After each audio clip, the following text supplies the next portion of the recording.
Since this morning, the sky seems melancholic. Thunder roared as rain poured down, as though splitting the sky apart. After so many days, I was going to meet her again. Memories of school life kept rushing back, those mischievous moments from class 12. That was when she first confessed her feelings to me. Deep down, I also admired the girl with those lively eyes. I couldn't say no then.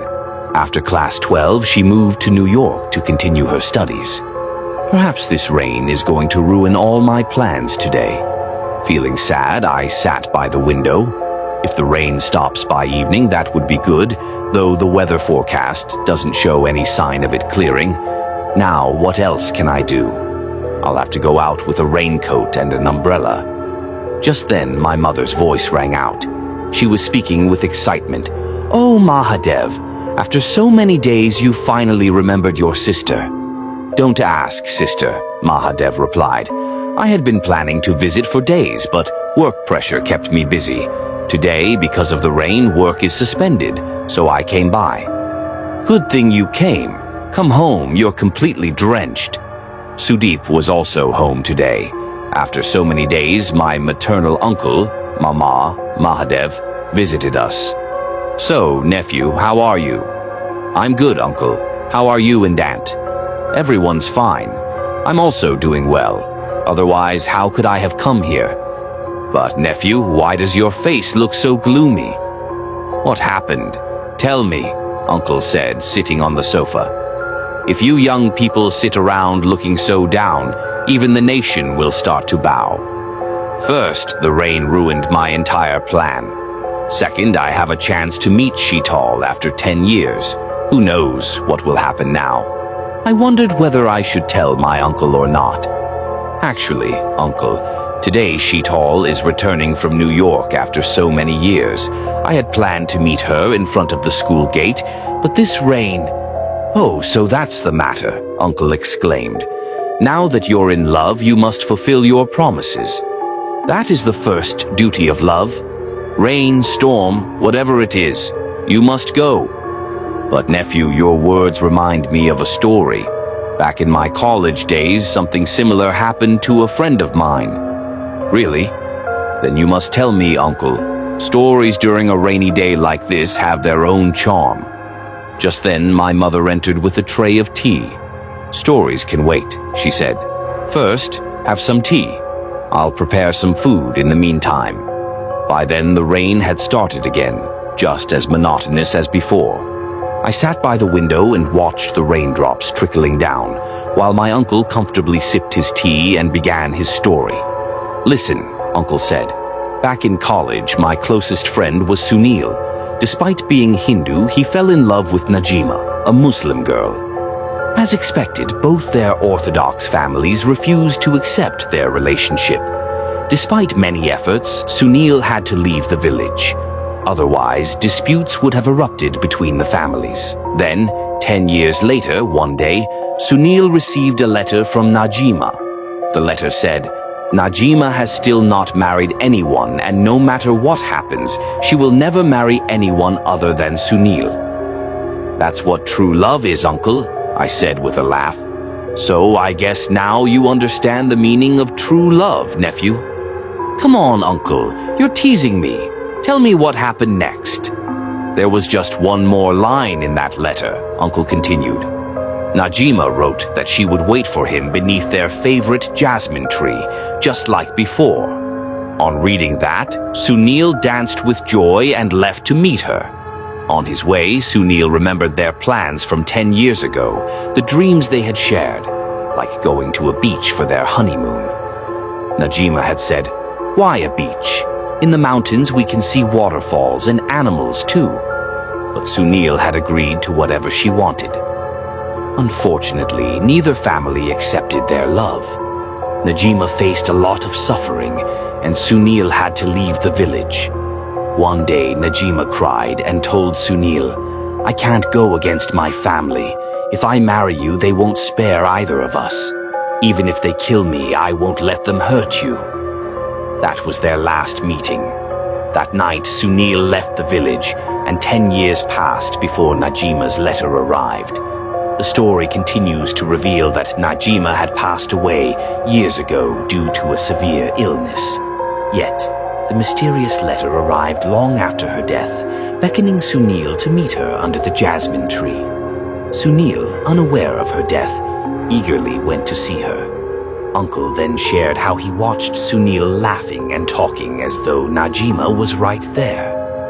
When Sunil didn't return, Uncle went looking for him but found no trace.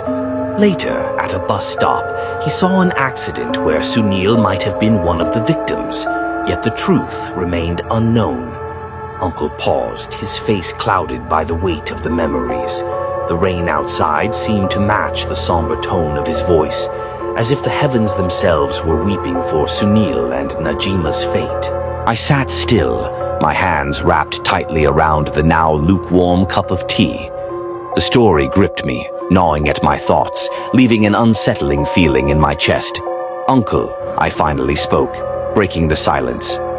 "What do you mean by the truth remained unknown? Are you saying Sunil disappeared?" Uncle exhaled deeply, as though the words had been buried within him for years, reluctant to see the light of day. "Yes," he said softly, "disappeared without a trace. After that day, nobody ever saw or heard from him again.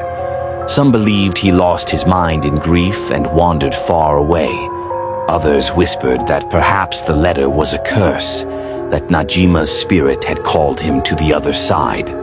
I shivered at the thought, the hairs on my arms rising. "But uncle," I pressed, "what about the letter? Who sent it if Najima had already passed away?" Uncle shook his head. "That remains a mystery. Sunil had no family left, no one to question or investigate.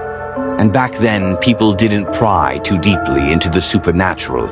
They accepted the unknown, especially in matters of love and death." I leaned back, my mind swimming in the possibilities. How could someone receive a letter from someone long gone? Was it truly Najima's spirit reaching out? Or was there something, or someone, else behind the strange occurrence?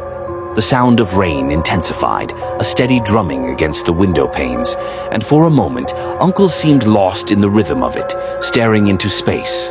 I couldn't let the story end like this. "Uncle," I said, "there has to be more. What happened to that jasmine tree? Did anyone else ever see or experience anything there?" Uncle's lips twitched faintly, a shadow of a smile. "Ah, the jasmine tree. Yes, people often spoke of it. After Sunil's disappearance, villagers began to avoid it. They claimed strange things would happen when they passed by. Some heard whispers in the wind, Najima's voice calling Sunil's name. Others said they saw a shadow of a man and a woman sitting under the tree late at night, as if frozen in time. I felt a chill crawl down my spine. Did anyone go near it, try to uncover the truth? "Only once," Uncle replied. Years later, a man named Raghav, a writer fascinated by ghost stories and urban legends, came to the village. He was determined to write about Sunil and Najima's tale and prove it was nothing but superstition. He set up a tent near the jasmine tree, promising to spend the night there alone. Uncle's voice dropped lower and I leaned closer, captivated. He carried a lantern, a notebook, and a camera. As the sun dipped below the horizon, villagers gathered at a safe distance, watching the tree as darkness swallowed it whole. They saw the glow of his lantern flickering under the branches, a small, defiant light in a sea of shadows. Then, as midnight approached, Uncle paused, his gaze sharp and piercing, as though reliving the scene himself. The lantern went out. I sucked in a breath. What happened next? "No one knows," Uncle said grimly. By dawn, Raghav was gone. His tent was empty, his belongings scattered across the ground as though he had fled in a panic.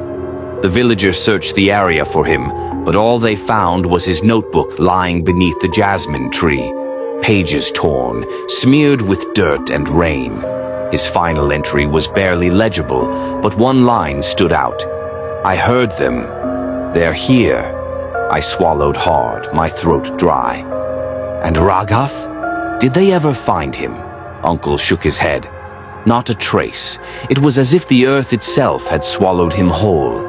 After that, no one dared go near the jasmine tree again. They let it grow wild, its branches twisting like skeletal arms, as though guarding its secrets. The rain outside began to slow, the heavy downpour fading into a gentle patter. For a long moment, neither of us spoke, the weight of the story settling around us like a fog. "But, Uncle," I ventured finally, "do you believe it? The story about the tree, about Najima's spirit?" Uncle's expression softened, his eyes glimmering with something I couldn't quite place. Doubt, belief, or perhaps both. "I don't know, nephew. Love is powerful. It can cross boundaries, even the boundary between life and death. Perhaps Najima's love was so strong, her soul lingered waiting for Sunil. Or perhaps it was just a tragic tale that grew into legend over time. Who's to say what's real and what's not?" I nodded slowly, his words swirling in my head. Could love truly transcend the grave? I leaned back in my chair, staring at Uncle as the rain outside slowed to a soft drizzle. The weight of his words lingered in the air, hanging like a shadow, refusing to be dismissed.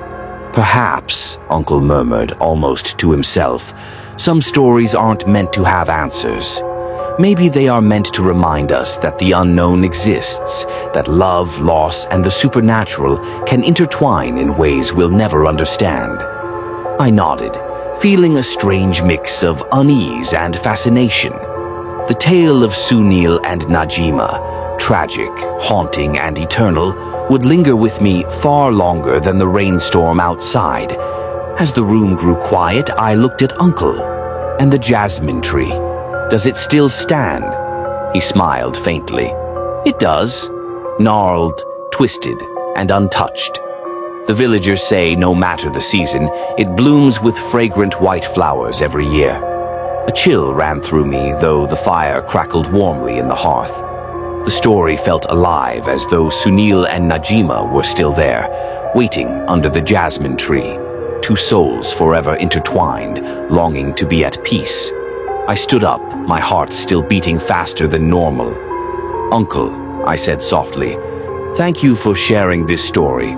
I think some tales, even the unsettling ones, need to be told." Uncle nodded knowingly. "Yes, my boy, stories are how we remember. But remember this, sometimes the line between reality and myth is thin. Very thin." I turned to leave, the echoes of the story following me like whispers in the dark. To all of you listening to this story, what do you think really happened?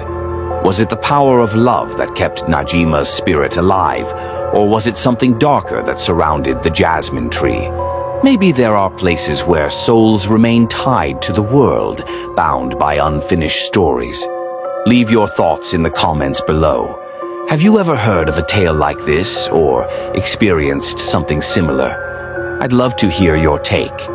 And if you enjoy stories like this, tales that haunt the heart and ignite the imagination, don't forget to like this video, share it with friends, and hit that subscribe button.